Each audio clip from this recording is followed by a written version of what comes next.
I was 7 years old the first time I understood that I didn't belong. We had just moved into the neighborhood. My father got a job maintaining the big houses on Maplewood Drive, fixing pipes, mowing lawns, cleaning pools for people who never had to think about money. My mother cleaned those same houses during the day. We lived in a small 2-bedroom house at the very edge of the neighborhood, the only one that didn't have a perfectly trimmed lawn or a shiny new car in the driveway. I was the only black kid on the entire street. The first day I walked to school, I felt every pair of eyes on me. The sidewalks were wide and clean. The houses were big with white columns and long driveways. Kids rode their bikes in groups, laughing, calling out to each other. When I passed them, the laughter quieted. Some just stared. Others whispered. I kept my head down and kept walking. School wasn't any better. In class, I always sat in the back. During recess, I usually stayed near the fence, watching the other kids play kickball or chase each other across the grass. Sometimes a teacher would gently encourage me to join, but I could feel the difference in how they spoke to me compared to the other children. Softer, more careful, like I was something fragile that might break if they pushed too hard. One afternoon in 3rd grade, a boy named Tyler Harrington came up to me during lunch. He was the kind of kid who already acted like he owned the world. His father was a lawyer. His mother drove a white Mercedes. Tyler looked me up and down like he was examining something strange. "Why do you talk like that?" he asked. I didn't understand the question. "Like what?" "Like that," he said, shrugging. "You sound weird." Some of the other kids standing nearby laughed. I felt my face get hot. I didn't say anything back. I just looked down at my tray and waited for them to leave. That was the first time, but it wasn't the last. By the time I was 10, I had learned how to make myself smaller. I spoke less in class. I walked different routes home to avoid groups of kids. I stopped asking my parents if I could have the same sneakers or backpacks the other boys had. I already knew the answer would be no, and I didn't want to make them feel worse than they already did. My father worked long hours. He would come home with dirt under his fingernails and pain in his back, but he never complained in front of me. My mother would have dinner ready even after cleaning other people's houses all day. Some nights I would hear them talking in the kitchen when they thought I was asleep. "They look at us like we're lucky to even be here," my mother once said, her voice low. My father didn't answer right away. Then he said, "We are lucky. We have a roof. We have each other. That's more than a lot of people got." I didn't feel lucky. The worst day came when I was 11. It was a Saturday morning. My father was working on old Mrs. 10 Ellison's house down the street. She needed her gutters cleaned and some boards replaced on her back deck. He had taken me with him that day because my mother was working and he didn't want to leave me home alone. I was sitting on the front steps, waiting for him to finish, when Tyler Harrington and 2 of his friends rode up on their bikes. They stopped right in front of the house. Tyler looked at my father, who was up on a ladder, then looked at me. "Hey, Darius," he called out. "Is that your dad?" I didn't answer. Tyler smirked. "My mom says your dad cleans toilets for people. Is that true?" His friends laughed. I felt something hot rise in my chest. I stood up slowly. "Shut up, Tyler." He got off his bike and walked closer. "What? It's true, isn't it? Your whole family works for us. My mom pays your mom to clean our house. That's kind of funny when you think about it." I took a step toward him. My hands were shaking. Before I could say anything, my father's voice came from behind me. "Darius!" I turned around. He was standing there with his toolbox in one hand, looking at me with tired eyes. He had heard everything. He walked past me and stood in front of Tyler. My father was a big man, but he didn't raise his voice. He never did. "You boys should head home," he said calmly. "This isn't your property." Tyler looked like he wanted to say something else, but one of his friends pulled on his arm. They got back on their bikes and rode away, laughing as they went. My father didn't say anything for a long time. He just stood there, looking down the street where the boys had disappeared. Then he put his hand on my shoulder. "Come on," he said quietly. "Let's finish up and go home."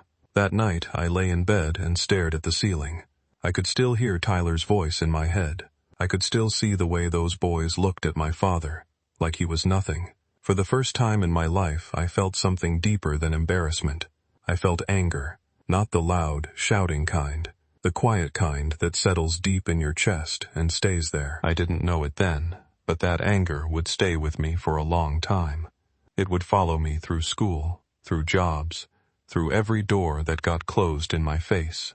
And one day, it would turn into something else. Something much bigger. I didn't talk much about what happened that day with Tyler. Not to my parents, and not to anyone else. But something inside me had shifted. The anger I felt that afternoon didn't go away. It settled deep, like a stone at the bottom of a river. Quiet, heavy, always there. By the time I reached high school, I had learned how to disappear in plain sight. I kept my grades decent, stayed out of trouble, and worked whenever I could.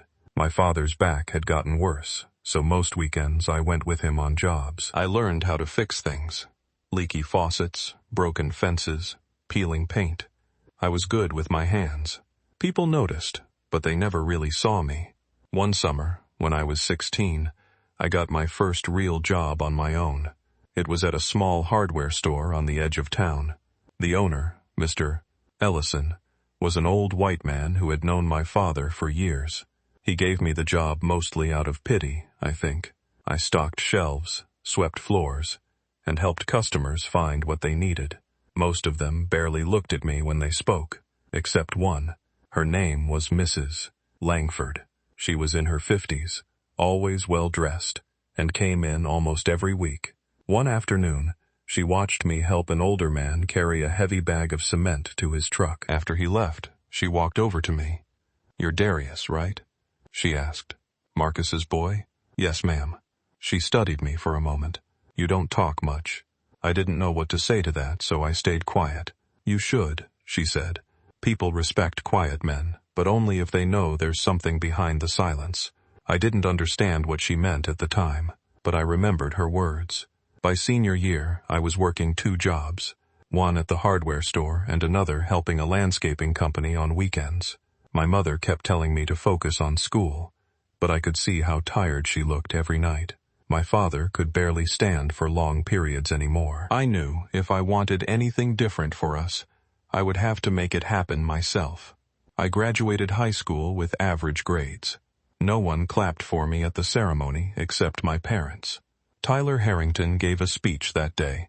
He talked about bright futures and endless possibilities. I sat in the back row and felt like I was watching someone else's life. After graduation, I didn't go to college. We couldn't afford it, and I didn't have the grades for a scholarship. Instead, I took a full-time job with a construction company. The work was hard, but it paid better than anything I had done before. I learned how buildings were made, from the foundation up. I paid attention to everything. How much materials cost, how long jobs took, how much profit the company made. 3 years later, when I was 21, something happened that changed everything. I was working on a renovation project in a neighborhood not too far from where I grew up. The house belonged to an older couple who were moving to Florida. One evening, after everyone had left, the project manager pulled me aside. "Darius," he said, "you've been doing good work. Real good. But I gotta be honest with you, some of the higher-ups don't. Like giving bigger responsibilities to guys like you." I looked at him. "Guys like me?" He shifted uncomfortably. "You know what I mean. Just keep your head down and keep working. That's the best advice I can give you." That night, I sat in my car for almost an hour before driving home. I thought about my father, about all the years he had spent fixing other people's houses, while ours slowly fell apart. I thought about Tyler Harrington, and the way he looked at me when we were kids. I thought about every door that had quietly closed in my face without anyone saying a word. For the first time, I asked myself a question I had been avoiding for years. What if I stopped waiting for someone to give me a chance?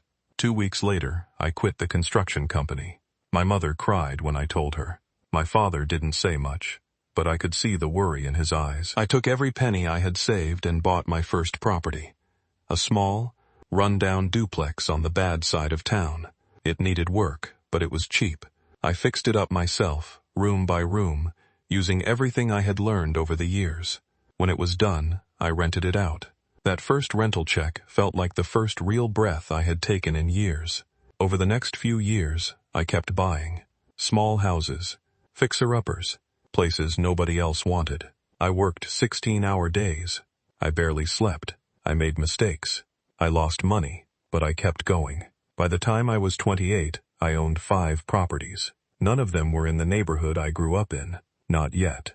But I was watching. Every time I drove past Maplewood Drive, I would slow down. The houses were still big. The lawns were still perfect. Tyler Harrington's family still lived in the same house. Sometimes I would see him outside, older now, but carrying himself the same way. I never stopped there. Not yet. But I started making calls. Quiet ones. I asked around about properties that might be for sale. I looked at tax records. I waited. One night, when I was 30, I sat in my truck outside my childhood home. The lights were off. My parents had moved to a smaller place years ago. I stared at the house I had grown up in and felt something settle inside me. I wasn't that scared little boy anymore, and I wasn't going to stay on the outside forever. By the time I turned 32, I owned 12 properties. Most people still didn't know my name. I kept things quiet. I bought through different LLCs, used different agents, and never showed up in person unless I had to. I had learned that when you move in silence, people underestimate you for much longer. That was exactly what I wanted. Maplewood Drive had started to change. Some of the older families were moving out. Houses were going up for sale more often than before. I watched every listing. I waited for the right ones, the ones with good bones but tired owners who just wanted to leave. The first house I bought in that neighborhood was Mrs. Ellison's. She was the same woman whose gutters my father used to clean when I was a kid. She was in her 80s now and moving into assisted living. When I made an offer through my lawyer, she accepted without asking too many questions. She probably didn't know who was really behind the purchase. The day I got the keys, I stood in front of that house for a long time. I remembered sitting on those same front steps while my father worked on the roof. I remembered Tyler Harrington and his friends riding up on their bikes. I remembered the way my father had looked at me that day, tired, but still trying to protect me. Now the house was mine. I didn't move in. I had no interest in living there. Instead, I renovated it from top to bottom and rented it out to a young family. They had no idea who their landlord was. That was fine with me. Over the next 2 years, I bought 3 more houses on Maplewood Drive. Each time, I stayed in the background. I used property managers and lawyers to handle everything. But slowly, people started talking. One afternoon, I got a call from Raymond, my business partner and the only person who knew the full picture of what I was doing. "You're not going to believe this," he said. "Tyler Harrington's father is trying to sell their house. Apparently, they're in some financial trouble. The old man made some bad investments." I was quiet for a moment. "Put in an offer," I said, "but don't use my name. Use the same LLC we used for the last 2 properties." Raymond paused. "You sure about this one, Darius? This feels personal." "It is personal," I replied. "But I'm not doing it for revenge. I'm doing it because I can." 3 weeks later, the Harrington house was mine. I didn't go see it right away. Instead, I drove through the neighborhood late one night and parked across the street. The house looked smaller than I remembered. The big oak tree in the front yard was still there. I sat in my car for almost an hour, just staring at it. For years, I had imagined what it would feel like to own something that once made me feel so small. I thought it would feel like winning. Instead, it felt strangely quiet, almost empty. A few days later, I got another call from Raymond. "Someone's asking questions," he said. "Tyler Harrington. He found out who bought his family's house. He's been calling the property manager, trying to get information." I leaned back in my chair. "What did he say?" "He wants to know who the real owner is. He's offering money for the information." I smiled, but there was no humor in it. "Tell the property manager to say he doesn't know, and if Tyler keeps pushing, tell him to contact the lawyer." I hung up and sat in silence for a long time. Part of me had always known this day would come. The part of me that was still that 11-year-old boy sitting on those front steps, shaking with anger. But another part of me, the man I had become, wasn't sure what I actually wanted from all of this. Was I trying to prove something, or was I just trying to take back something that was never given to me in the first place? 2 months later, I was sitting in a meeting with my lawyer when I got an unexpected call. It was from a number I didn't recognize. I almost didn't answer, but something made me pick up. "Darius King?" a voice said. I recognized it immediately. It was Tyler Harrington. I didn't speak right away. "I know it's you," he said. His voice was tight, almost angry. "I know you bought my family's house. I don't know how you did it, but I know it's you." I stayed quiet. "Look," he continued, "if this is about what happened when we were kids, that was a long time ago. We were just stupid teenagers."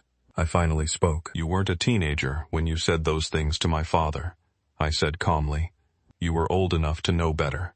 There was a long silence on the other end. "What do you want?" Tyler finally asked. I looked out the window at the city skyline.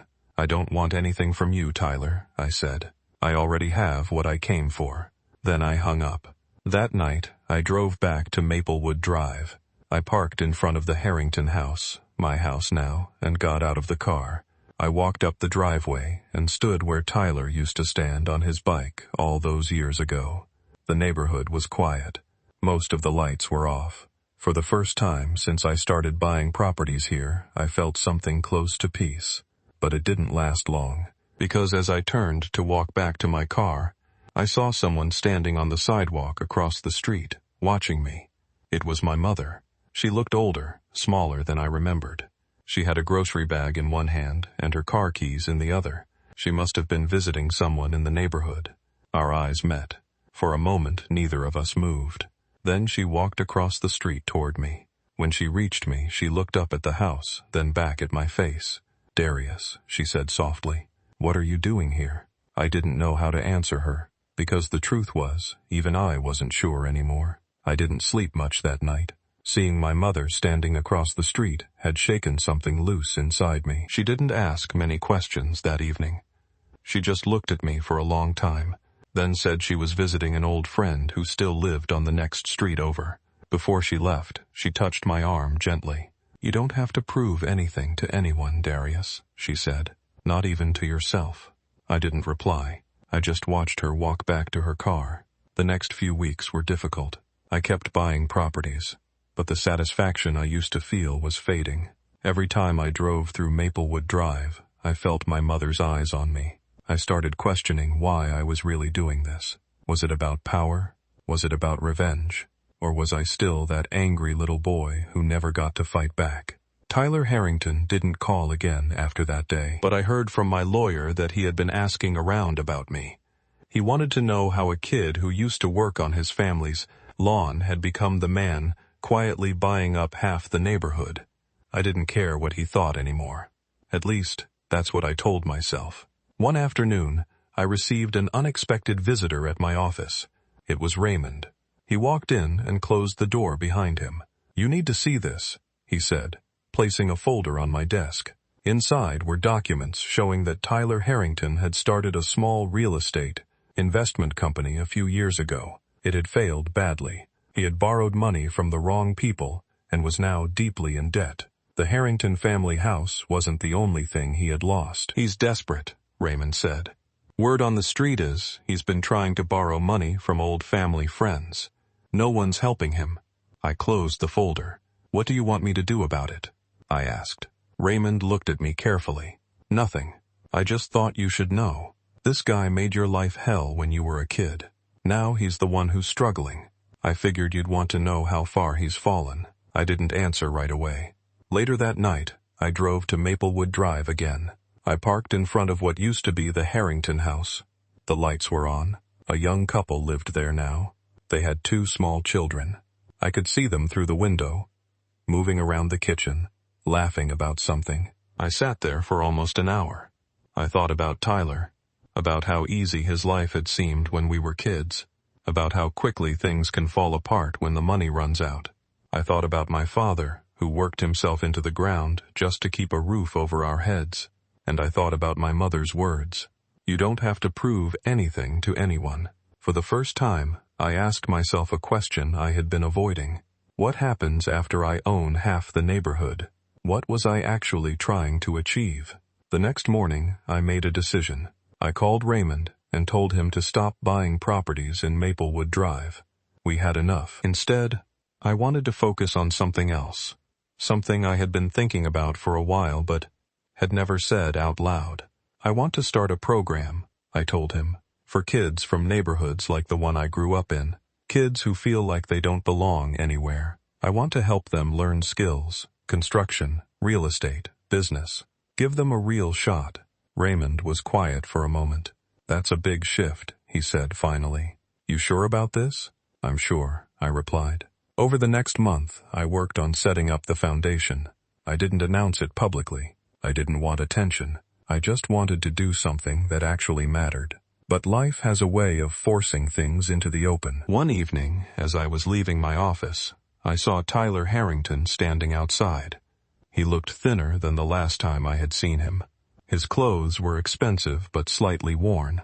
He had the look of a man who was used to getting what he wanted, but had recently learned that the world doesn't always work that way. He stepped forward when he saw me. Darius, he said. I stopped. I need to talk to you, he continued. Please. I didn't move.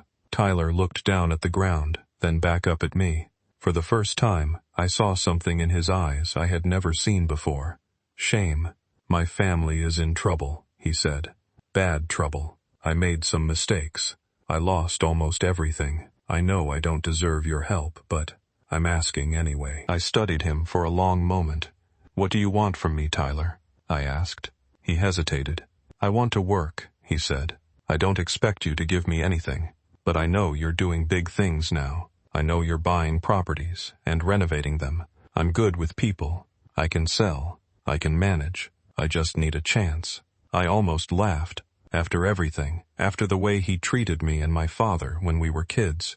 He was standing here asking me for a job. Part of me wanted to turn around and walk away, but another part of me remembered how it felt to be on the other side, to need a chance and have no one willing to give it. I looked at him for a long time. Then I said something I never expected to say. Come see me tomorrow morning, 8 o'clock. We'll talk. Tyler looked shocked. He opened his mouth to say something, but I had already turned and started walking toward my car. As I drove home that night, I realized something. This wasn't about owning half the neighborhood anymore. This was about something much harder. This was about deciding what kind of man I actually wanted to be. I didn't sleep well that night. The next morning, Tyler Harrington showed up at my office at exactly 8 o'clock. He was wearing a suit that looked slightly too big for him now. He sat across from me, trying to look confident, but I could see the nervousness in his eyes. I didn't make it easy for him. For almost an hour, I asked him questions about his past decisions, his failures, and what he actually knew about real estate. He answered honestly. There was no arrogance left in him, just a man who had fallen far and was trying to climb back up. When he finished, I leaned back in my chair. I'm not giving you a job because I feel sorry for you, I said. And I'm not doing it because we have some unfinished history from when we were kids. Tyler nodded slowly. I'm giving you a chance because I know what it feels like to have no one willing to give you one, I continued. But if you mess this up, Tyler, there won't be a second chance. Not from me. He looked me in the eye for the first time since he walked in. I understand, he said quietly. I gave him a position managing one of my smaller renovation projects. It wasn't glamorous, but it was honest work. Over the next few months, I watched him carefully. He showed up on time. He worked hard. He didn't complain when things got difficult. Slowly, I started giving him more responsibility. One evening, almost 4 months later, Tyler came to my office after work. He looked tired but calmer than I had ever seen him. I wanted to say thank you, he said. Not just for the job, for not treating me the way I treated you back then. I didn't reply right away. After he left, I sat alone in my office for a long time. For years, I had carried anger toward Tyler Harrington like a badge. It had fueled me. It had pushed me to work harder, to buy more, to prove everyone wrong. But now that he was standing in front of me asking for help, that anger felt smaller than it used to. Maybe it had served its purpose. A week later, I went to visit my mother. She was sitting on the porch of her small house, drinking tea. When she saw me, she smiled and patted the seat next to her. We sat in silence for a while. "I heard you gave Tyler Harrington a job," she finally said. I looked at her, surprised. "News travels fast in that neighborhood," she added with a small smile. I nodded. "I did." She was quiet for a moment. "Are you happy, Darius?" she asked. The question caught me off guard. I thought about everything. The houses I owned, the money I had made, the power I now held. I thought about the scared little boy I used to be, and the man I had become. "I don't know if happy is the right word," I said honestly, "but I feel settled. For the first time in a long time." My mother reached over and held my hand. "Your father would be proud of you," she said. "Not because of the houses or the money, but because of the man you chose to become." I didn't say anything. I just squeezed her hand. A few days later, I drove through Maplewood Drive one last time. I didn't stop. I just slowly passed the houses I now owned, the ones I had bought one by one over the years. I looked at the families living in them, the kids playing in the yards, the way the neighborhood had quietly changed. I realized something important. I didn't need to own half of it anymore. I had already taken back what mattered. That evening, I made a decision. I called Raymond and told him I wanted to sell some of the properties in Maplewood Drive. Not all of them, just enough to step back. I wanted to focus more on the foundation I had started. I wanted to help kids who felt like they didn't belong anywhere, the same way I once did. I didn't need to keep proving myself to a neighborhood that had tried to forget me, because I had finally stopped trying to prove anything to anyone except myself. A month later, I stood on the porch of the small house my parents used to live in. It was empty now. I had bought it quietly a year earlier. I hadn't told anyone. I walked through the empty room slowly. I could still picture my mother cooking in the kitchen. I could still hear my father's tired footsteps coming through the door after a long day of work. I could still see myself as a scared little boy sitting on the floor, wondering why the world felt so unfair. I stepped out onto the porch and looked at the street. For the first time in my life, I didn't feel like I had something to prove. I felt free. I got into my car and drove away without looking back. Some stories aren't about getting revenge. Some stories are about finally letting go. If you enjoyed this story, make sure to like and subscribe. See you in the next one.